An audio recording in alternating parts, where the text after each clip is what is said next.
If you're not selling through email, you are literally burning money. And in this video, I'm going to show you what you should be writing to close those high ticket clients. If you don't know who I am, my name's Gavin, and I help solo founders grow their business with systems that I've personally used to make 6 figures in online sales. So here's the deal. Your social media is where people find you. They become aware of you. But your email list, this is where you can help convert.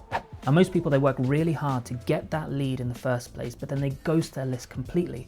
Or worse, the only emails they send is to sell something again and again and again. That doesn't build trust. Now, this is a core pillar within my own program that I teach to my clients because it takes those warm leads, it nurtures them, and it turns them into paying clients at the end of them without having to beg for sales. So here's how it works. You gather their details in some way, shape, or form through a lead magnet, online, social media, whatever it is. You're then going to send them a sequence of emails, ones that you've pre-written and specifically designed to help convert them into those paying clients. You need to split your sequence into 2 parts. The first part is all about giving value, and the second part is all about converting them into paying clients. Next up, I'm going to actually show you what you should be writing in those emails. But before we do that, you need to make sure that you're setting up your system right. So wherever you're gathering your emails from, make sure to tell them to check their spam folder. It's highly likely that your domain, it hasn't got the authority or that Google Gold Star just yet. So adding instructions to check the spam folder is going to be really useful, and it's going to help build up that domain authority. And this brings me on nicely to what you should be writing in email number 1. There are 2 main objectives for this email. The first is to welcome the lead into the sequence, and the second one is to build trust with the domain gods. So here's what to include. The first is a welcome message. You want to write this as if you were literally composing a message on Gmail or Outlook or whatever it is and typing it out. You don't want it to be highly designed or anything like that. Just text-based, hello, welcome to the sequence. This is what you can expect. The second part is you want to ask them 2 things. The first is to click a link. This could be to a YouTube, an Instagram post, whatever it is. But as long as they click that, it shows the domain gods that you are trustworthy and people are clicking the links. Second part is then to ask them to reply to this email. Now you can create a question such as what's keeping you up at night, what are you struggling with, something that's going to get them to interact. And if they do 1 or 2 of these things, again, that's going to signal that you are a trustworthy sender. So these 2 actions, clicking and replying, they're going to tell Gmail or Outlook or whoever it is that you are legit, not some prince out there asking for a money transfer. Now we're into your main email nurture sequence. So emails 2 through 10, these are your value packed, your problem solving pieces of content. And the goal is simple here. You want to help them win quickly and for free. You're nurturing these out of your list. You're teaching, you're helping, and you're solving problems. And there's 3 main fundamentals that comes with this first part.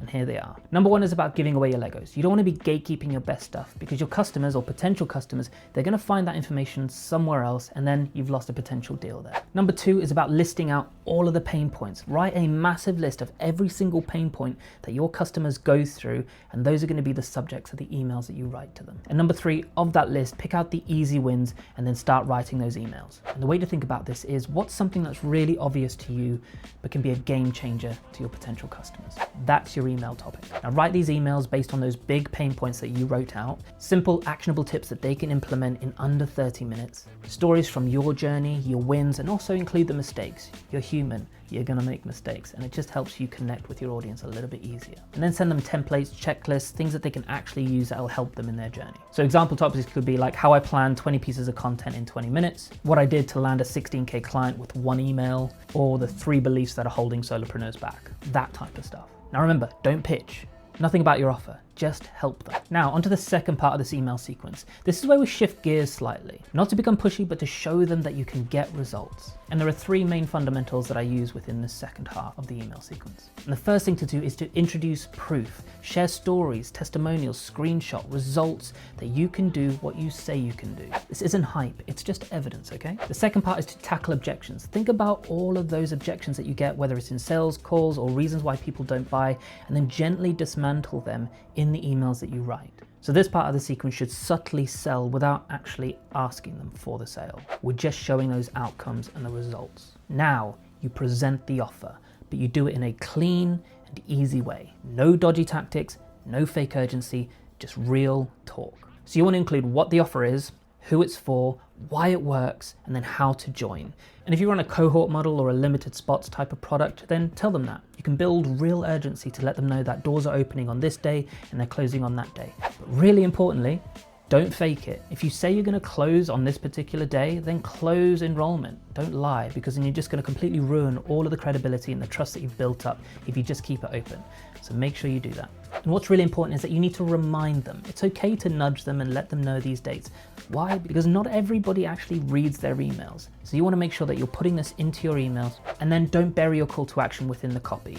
Include it in a PS statement at the end of the email, because data shows that people take the action in a PS statement and they read that more than the actual copy of the email itself. And then as a final note, write like a human.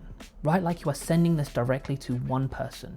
Not a list, not a segment, not a huge number of people, but to one person.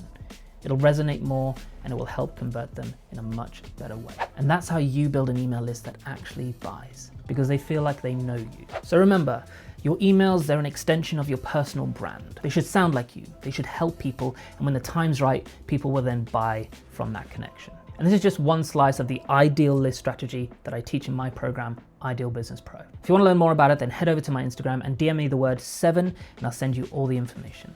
I've popped a link to my Instagram below. And then finally, if this helped, then please consider hitting that subscribe button so I can keep making content like this that's valuable to you and your business. Thanks.